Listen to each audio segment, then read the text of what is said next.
जहाज उड़ने के लिए तैयार था। उसे किसी कॉन्फ्रेंस में पहुंचना था, खास उसी के लिए आयोजित की जा रही थी वो कॉन्फ्रेंस।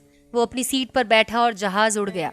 अभी कुछ दूर ही चला था कि कैप्टन ने ऐलान किया, तूफानी बारिश और बिजली की वजह से जहाज का रेडियो सिस्टम ठीक से काम कर नहीं रहा है, इसलिए हम करीबी एयरपोर्ट पर उतरने के लिए मजबूर हैं। जहाज उतरा और वो बाहर निकलकर कैप्टन से शिकायत करने लगा। उसका एक एक मिनट कीमती है। होने वाली कॉन्फ्रेंस में उसका पहुंचना बहुत जरूरी है। पास खड़े दूसरे मुसाफिर ने उसे पहचान लिया और बोला, डॉक्टर ज़ीशान साहब, आप यहाँ पहुँचना चाहते हैं? टैक्सी द्वारा यहाँ से 3 घंटे में पहुँच सकते हैं। उसने शुक्रिया अदा किया और टैक्सी लेकर निकल पड़ा। लेकिन ये क्या, आंधी, तूफान, बिजली, बारिश ने उसका चलना मुश्किल कर दिया। फिर भी वो चलता रहा। अचानक ड्राइवर को एहसास हुआ कि वो रास्ता भटक चुका है। नाउमीदी के उतार चढ़ाव के बीच उसे एक छोटा सा घर दिखाई दिया। इस तूफान में वही गनीमत समझिए कि गाड़ी से नीचे उतरा और दरवाजा खटखटाया। अंदर से आवाज आई, जो कोई भी है अंदर आ जाए। दरवाजा खुला है। अंदर एक बुढ़िया नमाज पढ़ रही थी। उसने कहा, माँ जी, अगर इजाजत हो तो आपका फोन इस्तेमाल कर लूं।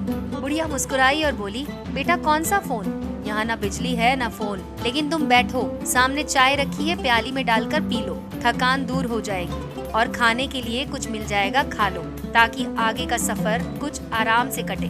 डॉक्टर ने शुक्रिया अदा किया और चाय पीने लगा। बुढ़िया नमाज और दुआ में मशगूल थी। एक बच्चा कंबल में लपेटा पड़ा था, जिसे बुढ़िया थोड़ी देर में हिला देती थी।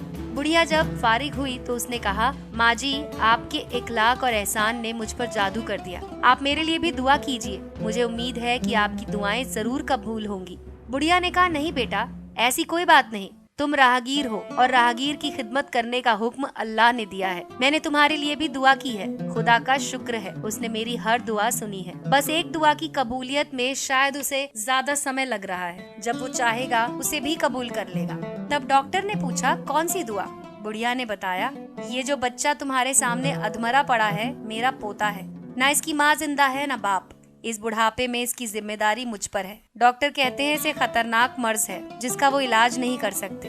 कहते हैं एक ही नामवर डॉक्टर है, उनका नाम है ज़ीशान। वो इसका ऑपरेशन कर सकते हैं, लेकिन मैं बुढ़िया कहाँ उस तक पहुँच सकती हूँ?